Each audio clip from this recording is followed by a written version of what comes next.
Hello, and on behalf of the International Winter Swimming Association, I'd like to warmly welcome to the Winter Swimming Championships 2010 in Bled. We have lots and lots of adventures, great swims, and I'll give you a warm welcome with over 30 nationalities represented in this extraordinary event.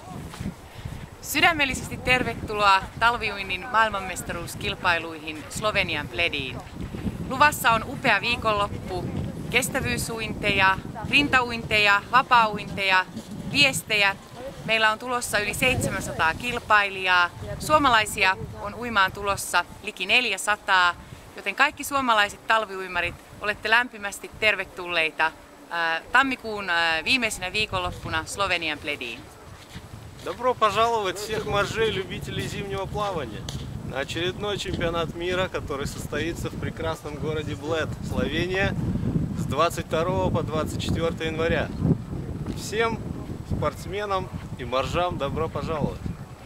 Laipni lūdzam visiem ziemas peldētājiem uz nākamo jauno ziemas pasaules čempionātu, kurš notiks 22. līdz 24. janvārim 2010. gada Bleda, Slovenia. Laipni lūdzam!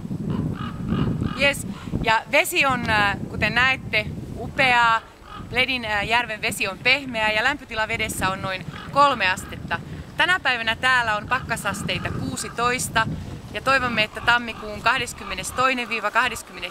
päivä niin täällä on upea talvinen viikonloppu odottamassa kaikkia innokkaita talviuimareita.